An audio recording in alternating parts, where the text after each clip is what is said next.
What's going on, FA Nation? Welcome back. This is the Fantasy Alarm 2-minute drill. I'm Dan Malin. I'm joined by, as always, by James Grande. Recapping Week 7 of the NFL season. Grande, I took your advice following last week's debacle with cash games. I avoided them this week. Actually, it was a very profitable week. I only did 4 GPP lineups, but I still a little over 300% ROI on NFL, and I had about 450% on NASCAR. So let's go, the dude. GPP approach this week was golden. Let's go. Well, happy to be back as always with you and the FA Nation. But dude, I mean, look, if there's an approach and it's not working, I understand. Joel Embiid has long said, trust the process, but sometimes F the process, Dan. And we start from scratch, and if we're getting beat by lineup trains in cash games, those lineup trains are not going to stop, and they're going to continue, and they're going to continue, and they're going to continue. So you know what? We alter the process. That's what Joel Embiid's. That's what he should say. Alter the process. And you know what? Sounds like you had a pretty gosh dang good weekend, Dan. And it sounds like you're going to buy your girlfriend something nice for dinner this week. So you know what? Cheers to you, Dan, and cheers to your girlfriend for profiting as well. So let's just dive in. I kind of want to just talk about these two games of the weeks that we were supposed to have. I don't know. I know a lot of people were talking about the Chiefs-Bills game. They said that they were satisfied with it. The over-under was 54.5 going into it. It settled at 44 points overall. I think, Bills won 24-20. Yep. It seemed for the most part that this was like a high school dance between these two teams, and neither of them wanted to really make a move until later in the game. The Bills still get it done, and there were still plenty of notable fantasy performances along the way. Mahomes and Allen were both fine. Travis Kelce found the end zone again. Juju Smith-Schuster finally had a game that we were all kind of hoping for more consistently. But then there were also some duds along the way. Clyde Edwards-Helaire, after we were talking a week ago during the Monday night game that he always just seems to find the end zone, and then he had one called back. He puts up a bit of a dud performance.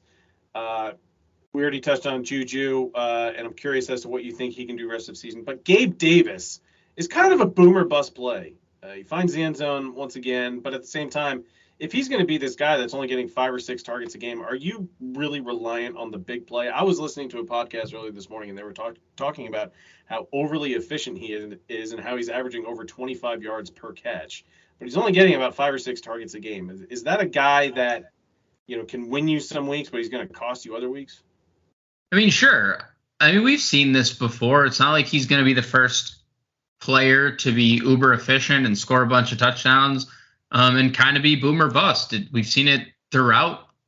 If you've played fantasy football at all, like that's happens. You're right. He hasn't had a week over 6 targets. He's done it 3 times. The other 2 games, 5 targets, 3 targets. One game he had 1 reception for 13 yards. The game against Miami, 3 targets, 3 receptions, 37 yards. The problem is he also was dealing with the ankle earlier in the year, right? And he seems to also now be over the ankle. I don't know, he runs literally past everybody. His speed looks great. His route running looks great.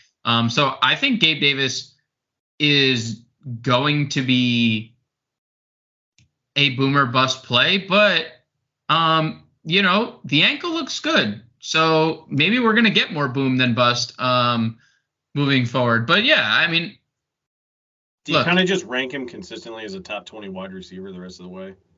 Yeah, I think he's safely a middle to back end wide receiver 2 weekly.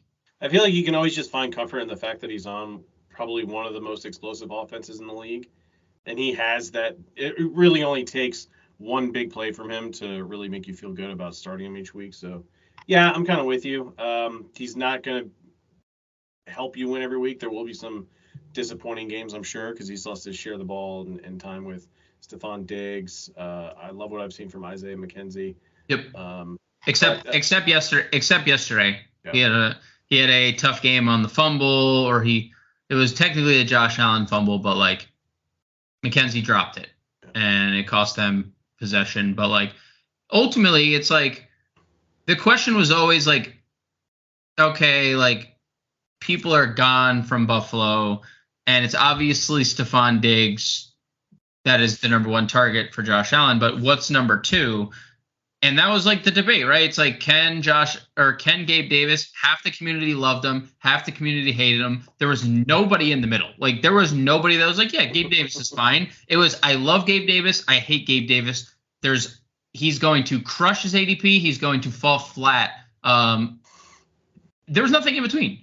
And it's seemingly that, right? Like, he is putting up monster games or he's putting up a dud. So as you mentioned, like, he is going to win weeks. He is going to lose weeks. And I think that's the Gabe Davis that's what we're doing with Gabe Davis right now. And if you drafted him, that's what you're living with. I think if you're going out to acquire, like, I guess that's the thing. What can he's a wide receiver 2, a boomer bust wide receiver 2. What are you trading for him, or what are you offering him to someone else for? Like, it's a tough spot to be in. I think I'm comfortable if I'm rostering him, but like, he's gonna have duds, like unlike Stephon Diggs or Travis Kelce in the same game, you know. Let's move on to Lame of the Week Part 2. The Seahawks and Cardinals were an absolute disappointment. Only one touchdown in the entire game when we were expecting probably not as many fireworks as the game in Kansas City, but I don't know, maybe some nice sparklers.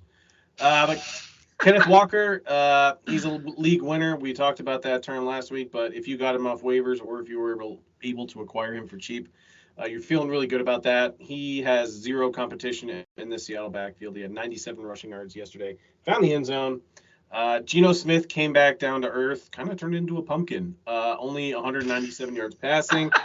Did rush for 48 yards. And on the other side of the ball, Marquise Brown left with a foot injury. We will touch on that shortly. But Kyler Murray is just not good. I think he's going to cost Cliff Kingsbury his job at some point. That contract they gave him is looking worse and worse by the week. No touchdowns, 2 turnovers. His fantasy production was salvaged by the fact that he had 100 rushing yards, which is great. I feel like last week or 2 weeks ago, we were kind of beside ourselves wondering why he wasn't running more. We did see that on Sunday. So if you have a 100-yard rushing bonus, great. You got that from him. But otherwise, it was a very underwhelming game. I'm curious as to what your takeaways are from this one in particular. Should we pump the brakes on locking in DK Metcalf and Tyler Lockett as everyday starters, just because, you know, it was a nice story about Geno Smith, but at the same time, I feel like this is probably what needs to be expected of him. If he was going to be the Geno Smith of the past 2 or 3 weeks, I feel like we would have seen that in recent years. It just looks like it was a flash in the pan, and this is probably going to be more of the norm. Is he going to have another big game or two? Probably, and he's a great target for DFS. But I don't really love the idea of ever starting Geno Smith in season long. So let me start by saying I don't necessarily agree, and here's why. I think yesterday ended up being very script dependent because they just didn't need to throw the ball as much as we've been accustomed to. I mean, the thing is, they've allowed 27, 27, 45, 39 points the 4 weeks prior. Like, they were not stopping anyone. And but they also weren't scoring. They also, but Geno Smith was throwing. Oh, I'm sorry. I thought we were talking about Arizona. My bad. No, I'm saying, because we were talking about Geno, so I just figured I'd just keep going. Touch there first. Like, and then they get to a game where Arizona looks dreadful, and they don't need to throw. And Geno Smith isn't asked to be put in these scenarios where he's throwing 35 times, 40 times, and Tyler Lockett and DK Metcalf are obvious targets in every situation. Here's where I think it's going to get back to that. At the Chargers next week, at the 5-1 New York Giants the week following. Yes, they play the Cardinals. What's so funny? I like how you preface your own team. I don't know what you're talking about. The Cardinals could be a stinker, but D-Hop's there. Then Bucks, Raiders, potentially the Rams. Maybe they'll be alive. Like, there's some potential good offenses coming to town for Seattle that I don't foresee them stopping, which then, you know, will make Geno have to throw the ball more. And I do think that puts Lockett and Metcalf in a scenario. Geno Smith threw 31 times. He only had to throw 197 yards. Kenneth Walker had 21 carries. And Geno had 48 yards on the ground, something that he's doing a lot more of this year. So I think we don't need to be that worried about Geno Smith. Do you still think he's a top 12 quarterback? Yes. I think we had that discussion earlier. I do. I would rank him in the top 12. All right. Some other takeaways from this game. Oh, did you want to keep going? No. Let's move on to your points because I know it's gonna flip to the other side. Well, Monday news did break that Marquise Brown, in all of his immense and impressive target share and just pure volume, he's going to be out for a little while. There were concerns that it was a season-ending foot injury. It looks like it's going to be more so just 6 weeks. So if you're a Marquise Brown over, you can take a deep exhale. However, the Cardinals did go out and trade for Robbie Anderson, who got kicked out of the game by his own head coach last week. And Steve Wilkes says he's going to banish Robbie to the team that did him wrong. So Robbie Anderson is now an Arizona Cardinal. DeAndre Hopkins also comes back this week, and it's a short week because the Cardinals, I'm so sorry, I am off my game. But the Cardinals play the Saints week 7 on Thursday. When Marquise Brown does come back, I don't know, we can't really expect him to get this like 9 to 10 targets per game. I mean, we've seen in the past that when DeAndre Hopkins is on the field, Kyler Murray is a significantly better quarterback, and you just have to assume that they throw Nuke right into the fire, and he's going to be wide receiver 1. Yeah, I mean, it's definitely interesting, right? And it's something I've talked about a couple times on separate shows and podcasts. Like, we all expect it to be the case, but also then you factor in DeAndre Hopkins is coming off a steroid suspension or some form of PED. He's not. You hope it lingers. Well, yeah. Well, right. So people who drafted drafted him definitely hope it lingers. I don't know if you knew this, but birthdays happen every year. So that means by just the way that the world works, you get older every year. DeAndre Hopkins is, wear and tear on the body, plus coming off the steroid suspension. We don't know if he's going to be that guy. Like, he was good last year, but he wasn't as good as he had been in years past, I'd say. I think that's a fair assessment of DeAndre Hopkins of last year. And now he's coming into a situation that the offense doesn't look good.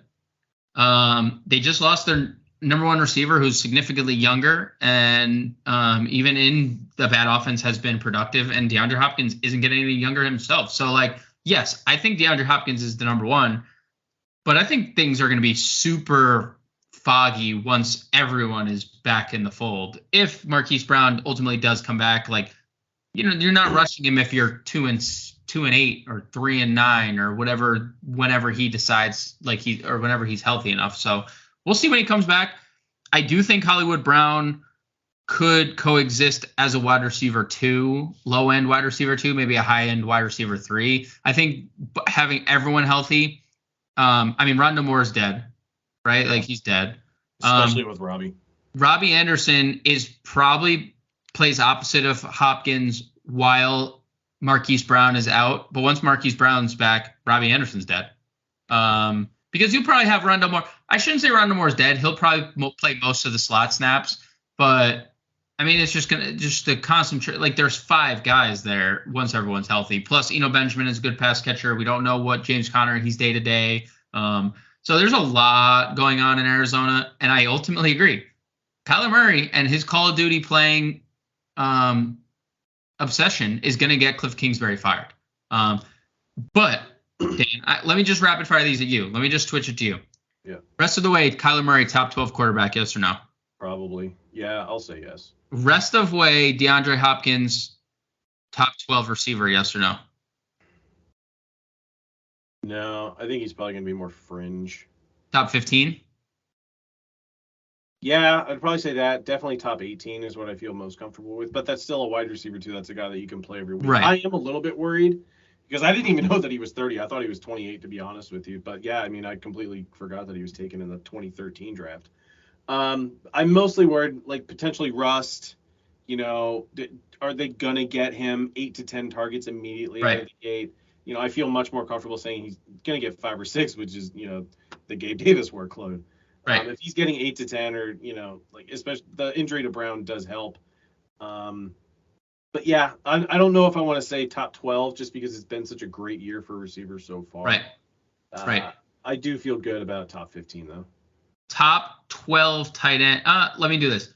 Top 10 tight end, Zach Ertz, rest of the season. Probably just because the position's been so bad. Remember what we were talking about a week ago with Taysom Hill and you know how we said that there's this tier of just Mark Andrews, Travis Kelce, and then every other tight end sucks. And so I was worried. You know, we were all worried that when DeAndre Hopkins came back that it was going to have a negative impact on Zach Ertz, but now Marquise Brown is out, and so they still need to utilize him. He still has great hands, so I have a very hard time believing that Zach Ertz is not going to be a top 10 tight end, just given the overall like craptastic pool that we have at the position. Over under wide receiver 2 weeks while Marquise Brown is out for Rondale Moore and Robbie Anderson combined. Wait, what?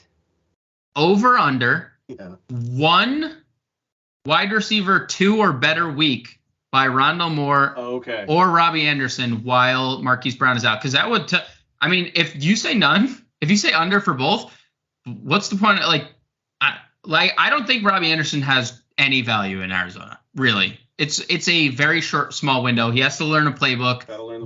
Then Marquise Brown's coming back. Rondale Moore is going to. I mean, was always going to be the slot guy, but like we have 6 weeks potentially of Rondale Moore being number 2, maybe number 3 option, right, in the pass game. So how many wide receiver 2 weeks does Rondale Moore have until Marquise Brown's back? Over under 1. Can I push? You can push. Yeah, push. That's fine. I'll say 1 just because I do like the schedule that's coming up. Man, I don't like playing or targeting players in the Thursday night game, but that is a matchup. We've seen the Saints get beat pretty badly. And then they have the Vikings and the Seahawks again. If it's going to happen, it's going to happen in this span right here in the first 3 games over the next 6 weeks. But then they have the Rams, then they have the 49ers, then the Chargers, then the Patriots. And then the schedule just gets tough because it's Rams, Niners, Chargers, Pats, Broncos, Bucks. Good luck. That schedule is brutal. Yeah, it's kind of ugly. All right, let's move on. I wasn't sure if we really wanted to talk about Darrell Henderson. I mean, he had an okay game. Didn't necessarily like light it up. He found the end zone, which is great. But Cam Akers likely done in Los Angeles. I don't know. I'm just curious to see like where you think his ceiling is. If you think he could be a top 12 running back, or if he's just firmly going to be like a top 20 to 24 running back that's still RB2. He had 14 touches on Sunday. I don't know. I just feel like he's most familiar with this offense. I've always been kind of a Darrell Henderson truther. I feel like if you've been in the Discord the last season or two, I've always touted him. Granted, Akers is the more talented guy, but clearly he's done in LA. He's gone. I feel like they have to cut him. He's gone. I don't know what they're going to do. Have they cut him or no? Another report today was that they're going to find him a home. Yeah, I don't know what they can get in a trade for him. Well, I mean, look, Robbie Anderson was just traded for like a 6th and a 7th round pick. Like, you can find a 23-year-old running back. I know he's coming off the injury. He's obviously not happy. He's disgruntled. But, like, the talent is there, right? Like, the talent is clearly there when healthy. So, I think there's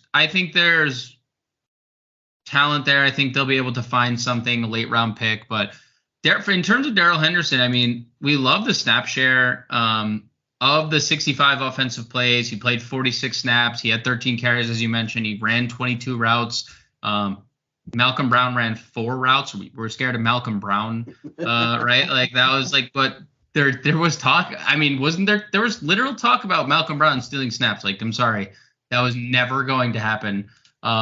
So I think that was just coach speak from McVay. I mean, granted, like, if Malcolm Brown got hot, or if it was who's it, Kyron Williams, like, yeah, maybe he rides the hot hand, but more often than not, it was always going to be Darrell. But I think Darrell Henderson is a weekly wide receiver too. Like, I think there are weeks. Yeah, sorry, running back 2. I don't think. Yes, running back 2. I don't think that there's like many weeks where, like, granted by weeks maybe, that you're gonna like rank him as a wide receiver 1. Or I said wide receiver again. Running back 1. We are both off our game tonight. Dude, my apologies. But yeah, I think weekly running back 2. And And I like the deal him to a running back needy team. Dude, I think you could get if you are in a good spot of running back, if you ended up like getting Kenneth Walker off the waiver wire and like ending up with, I don't know, Eno Benjamin, or you stumbled into Jeff Wilson earlier in the year and like you got all these people off the waiver wire and you happen to have Darrell Henderson. Yes. The answer to your question is yes. You could move him to a running back needy team and get some pretty good wide receiver value, or even float him out there for maybe one of those top 2 tight ends if you package something correctly. But yeah, I think Henderson is a good running back too if you have him, and also something you could float out there on the trade market as well. All right, I have a quick note on Deion Jackson. I guess we could be really quick here. He had a huge day for the Colts. Are we worried at all that maybe the Colts don't want Jonathan Taylor touching the ball as much when he does return? Or is he still the bell cow? Obviously, you made the argument last week that through the Colts' first handful of games last year, he was RB 22 or something. He's kind of in that range right now. Finishes RB 1. We still have the mindset that he is the bell cow. We're not worried about Hines, Jackson, Philip Lindsay. We're not worried about the Colts just trying to limit the amount of times he's touching the ball. No, I don't think so. And I think the reason is because, first off, this is his first injury. First injury since high school. He had never missed a practice in high school. He had never missed a game. He had never missed a practice or a game in college. And then he played all those games and all of his practices last year. I just don't think he knows what to do with the ankle, right? But on a good note, he practiced at the end of last week, which is everyone was like, oh, he's going to play Sunday. And then they just decided to take an extra week off. And they won without him, and now they're in first place. I think that this team is built to run the football. Matt Ryan was not sacked. As the offensive line guru here at Fantasy Alarm, you know that the Colts offensive line, projected to be maybe the best in football, has been the complete opposite of that. They've been dreadful, but good start this past week.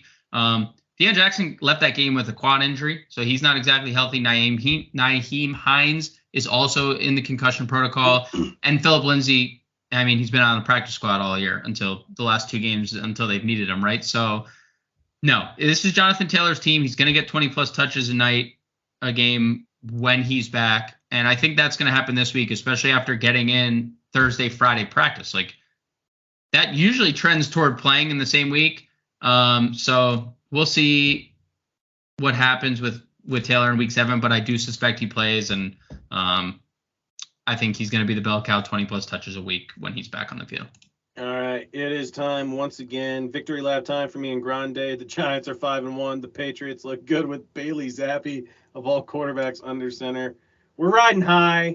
It's been a dark time, especially for you as a Giants fan, but Brian Dable's come in and really turned that offense around. And every week, I just can't believe they're doing this with Daniel Jones. But, I mean, they're getting the guys that we like going. Belly found the end zone once again. Wan'Dale Robinson, what a day. And it's crazy because, like, the Giants have so many good wide receivers. They have Kenny Golladay, who I don't know. What's been bugging him? Is it like a hip? The knee. It's the knee. It's a knee. Yeah. And Kadarius Toney can't find the field either. But they're getting it done. And I mean, it pleasantly surprised to see them beat the Baltimore Ravens yesterday. It's like the 3rd straight week Lamar Jackson has had like less than 20 points in fantasy. Mm-hmm. It's a little concerning. Mm-hmm. But at the same, do your thing. Like, so pump your chest up. That's your team. Yeah, I mean, I'm obviously super excited, and I think it's crazy, Dan, if you look at the schedule. And I said that I've put it on Twitter a couple times. Okay, the Giants have now beat the Titans, playoff team. They're 1 seed from last year in the AFC. They're now over 500. They beat the Packers. They beat the Ravens. All 3 in the playoffs last year. All 3, 2 of which probably were people's picks to maybe go to the Super Bowl in the Packers and Baltimore. They're 5-1. They play Jacksonville, Seattle, Houston, Detroit the next 4 games. Could they be 9-1 going into Thanksgiving against Dallas? I'm not going to say they're going to. Like, they obviously can slip up and whatever, but like, Daniel Jones has 4 fourth quarter comeback wins this year. 4. Everyone loves Brian Dable, and they're getting healthier, dude. Look. You know what's crazy about the Giants schedule is, like, you're not wrong. Like, they could be 9-1, but I was looking at the Eagles schedule earlier today, and I'm like, it's realistically possible that that team goes 17-0. Yeah. I mean, But I think that if anything, they maybe fork over a game to the Giants to close out the season. But a division. How awesome would it be if they were fighting for the division in Week 18? That would be, I mean, that's like the unbelievably. The team isn't that different like from last year. It's really not all that. It's really not all that different. It's just the culture. But I will say, two guys that are different. Okay, two guys that they brought in themselves. This coaching staff. Wan'Dale Robinson didn't even play 30% of the snaps this past week, and it was expected. It wasn't expected that he was going to play a hefty workload. 3 receptions on 4 targets, 37 yards and a touchdown. And he was on a lot of snaps in the backfield, like getting fake reverses. They've already said they're going to use him in the running game. I think he's going to be used when they're doing a lot of wildcat right now, and they're actually calling it quadcat with Saquon because, I mean, whatever. But I think Wan'Dale's going to start getting more carries, like some Curtis Samuel Carolina vibes. For me, that's kind of how I'm feeling about this like situation. I think Wan'Dale is an immediate waiver wire pickup right now today. I think he's a waiver wire pickup. I think he's going to be a great wide receiver 3 flex play the rest of the year. And dude, Daniel Bellinger. I mean, we've talked about him. I've talked to you about him a couple times. Earlier in the year, he was blocking. He was on special teams, but he was hurt coming into the year, getting his footing, doing all this stuff to get back on the field. Ran like 95% of the routes this week, played all the snaps. He's now scored touchdowns in 3 of 5 games that he's played in, 2 in a row. We have 2 games with 5 targets, and we know how bad the tight end position is. I think both those guys are options. And Daniel Jones, as much as people want to hate on him, the dude's balling. And he's a bye week. The most out of him. Yeah, agreed. And I think he is a bye week fill-in because this is the first time he wasn't effective on the ground all year long. 6 carries, 6 yards. That was the first. I think he's like hit the over on his rushing prop every game of his career until this week. But he had 2 touchdown passes. So you know what? Daniel Jones, decent bye week fill-in. The Giants actually do have some good value. And I want to ask you a question about your Patriots. If you are Bill Belichick right now and Mac Jones is healthy, who's your starting quarterback? Because I got to tell you, that the FBS record holder, Bailey Zapper over there, looking pretty good. I know he's going to start getting a lot of Tom Brady comparisons just based on where he was drafted and stuff.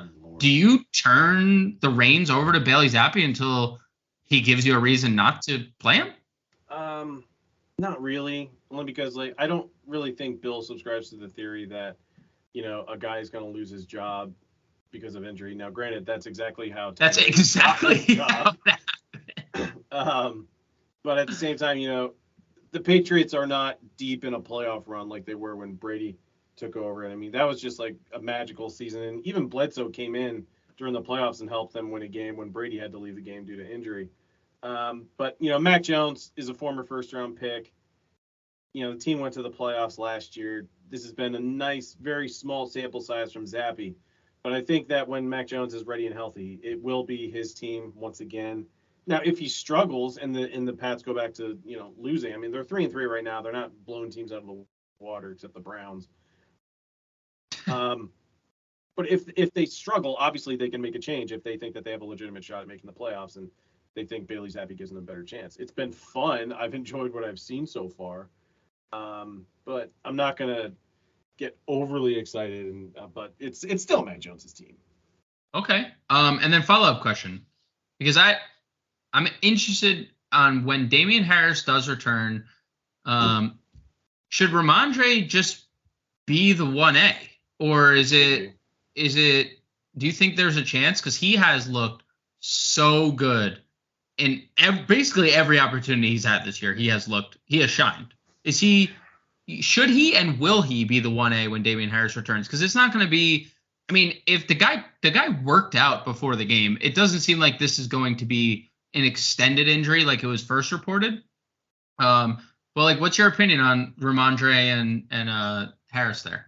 Ramondre's looked awesome. He's been fantastic. Should he be the 1A? Yes. Will he be? I think he will be. A bit, but I mean, like that's kind of how it was before. Maybe you can, like Harris was probably the 1A and Stevenson was the 1B, and they were still Yeah. on the field enough. And obviously, the injury to Harris has carved plenty of production for Stevenson.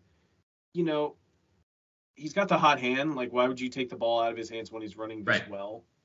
They will mix Harris in. That's just been their thing for so long. Like, we hate the Patriots backfield heading into every fantasy football season, and we're 6 weeks in, and we're obviously excited about one particular guy, but when Harris is ready, he's going to get touches. I still think Stevenson's going to be a 12 to 15 touch per game kind of player. Got 23 touches last week. That's not going to happen when Harris is ready. But if he's getting 12 to 15, that's still a solid RB2 flex territory at the worst. And then you just hope that he can find the end zone and remain efficient. That's all I got on the Pats because I think we would probably both agree that like Jacoby Myers. I think Jacoby Myers is a weekly start at receiver. I think he's awesome He no matter. Probably is, but like there are still some concerns about just like overall volume. Now he had 4 catches for 60 yards this week. That's 10 PPR points. But like Devontae Parker this week looked really good. Nobody topped over 70 yards. The Patriots had 4 guys with 60 to 65 yards receiving. Nothing over that. There was just even distribution throughout. Now, granted, Jonnu Smith got there because he had a long 53-yard catch. Yeah, I mean that's literally. I mean, but that's what Bailey Zappi can do, bro. He stretches the field, No, but other than this week, Jacoby Myers has been a target god. He's been awesome. And even in a down week, 10 fantasy points. So I think Jacoby Myers is a weekly start no matter who's at quarterback because he's done it with Zappi and he's done it with Mac Jones as well. I agree. 31 targets through 2 games, and last week he caught all 4 of his targets. So yeah, you have to pretty much get him in whenever you can. He's a solid flex option at worst. Is that going to do it for us this week, or do you have a believe it or not? I'll do a believe it or not. Let's ride with a believe it or not. Okay. This one we're gonna head to the running back position, and it's 2 guys currently in the top 7 of scoring in PPR formats. One is a rookie. One was kind of a castaway this year in an offense that was supposed to be featuring a passing game with a new shiny toy, but that toy has fled the scene and pushed the cameras out of the way. So it's led to this guy being a pretty dominant force, especially the last 2 weeks. I'm talking about Breece Hall, running back 6, and Josh Jacobs, running back 7. My question to you, Dan, is do you believe that both of them will remain a top 10 option rest of the year at running back? Well, assuming they both stay healthy, I'm going to say Breece Hall definitely stays a top 10 running back the rest of the year. I just don't have as much faith in Jacobs. I just feel like there are weapons that they'll need to distribute in certain game scripts with, Adams, Waller, Renfro. I still like Jacobs. I'm kind of embarrassed that I don't have him in any leagues, but I am very proud to say that I have plenty of shares of Breece Hall. I did in our preseason series for fantasy football, we were debating ADP and certain players, and I was very high on Breece Hall. And even I can say that I was wrong because I didn't think that this transition to Breece Hall as the RB1, I didn't think it was going to happen this early. I'm glad it did because there were some weeks when I was contemplating dropping him, but I had to stay steadfast. But I think Breece Hall finishes as RB, as a top 10 running back. Jacobs can, but if I don't want to sit on the fence, so I'll say that he doesn't. I'm very excited about what Breece Hall can do. Like I wrote him up about a week ago as a buy high candidate. I still think that you probably can. I think he's worth the price tag. He just has such pure raw talent, and he is the top weapon in that offense. Yep. I know they still have like good pass catchers in Garrett Wilson and Elijah Moore, but he's the Saquon for that team. He is just the premier weapon. I mean, to your point, I agree about the pass catchers, but it doesn't matter. Zach Wilson threw 18 times.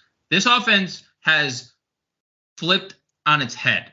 Joe Flacco was breaking records with his pass attempts. Zach Wilson is not throwing at all because the Jets are just dominating the line of scrimmage for running. I mean, Breece Hall, 20 carries, 116 yards. Michael Carter, 6 carries, 41 yards. Like, they're dominating the line of scrimmage, and they're not throwing the ball. And that's now, like, the third straight week they haven't needed Zach Wilson to throw the football. So, yeah, I agree fully on Breece Hall. I'm definitely on the fence about Josh Jacobs. Very aided by 2 big weeks. He was RB2, RB3, right? And the other weeks, 2 weeks outside the top 24, he has a RB17 finish. So we'll see. But RB7. Doug Martin's like RB. He was a top 5 running back one year for the Bucks. This is like probably over. Yep. Muscle hamster. That was aided essentially by 4 monster games, and then the other 12 games were essentially just he was okay. But like because he had like 3 or 4 monstrous games that weighted his just overall fantasy production so much, he finished as a top 5 running back. Yeah, the muscle hamster was pretty good, and I'm pretty sure he ended up going in the first round of fantasy drafts the next year. It was a Kenyon Drake fall off. He was like an absolute bust. It was the Kenyon Drake thing where Kenyon Drake ended up going in the first round that like the following his best year, and then he falls off a cliff and like. Yep. But now Kenyon Drake's the best player in football again, so who do you know? All right, Grande. Well, thank you so much for your time. Give Grande and our NBA DFS team some love. The season kicks off Tuesday with a nice little 2-game GPP slate. My Celtics are in action. You can tell as much of a fan I am because I have no idea who they're playing. Philadelphia 76ers. Yeah. Okay. And there's a Millie Maker, Dan, on both DraftKings and FanDuel. 200K up top. 2-game slate. 200K up top. 200K up top, but yeah, there is a Millie Maker on both FanDuel and DraftKings. They will not miss the opportunity to have a Millie Maker no matter how many games they're on, Dan. As a DFS player, you know this by now. Yeah, I mean, they do it for showdowns. they actually give out $1 million top prize on showdown slates. So, yeah, so go over there. Well, I know nothing about NBA, but I will be probably making a few lineups for that tomorrow night. So definitely check out the NBA team's content. But Grande, thank you so much for your time. Best of luck to you in week 7, and best of luck to the FA Nation.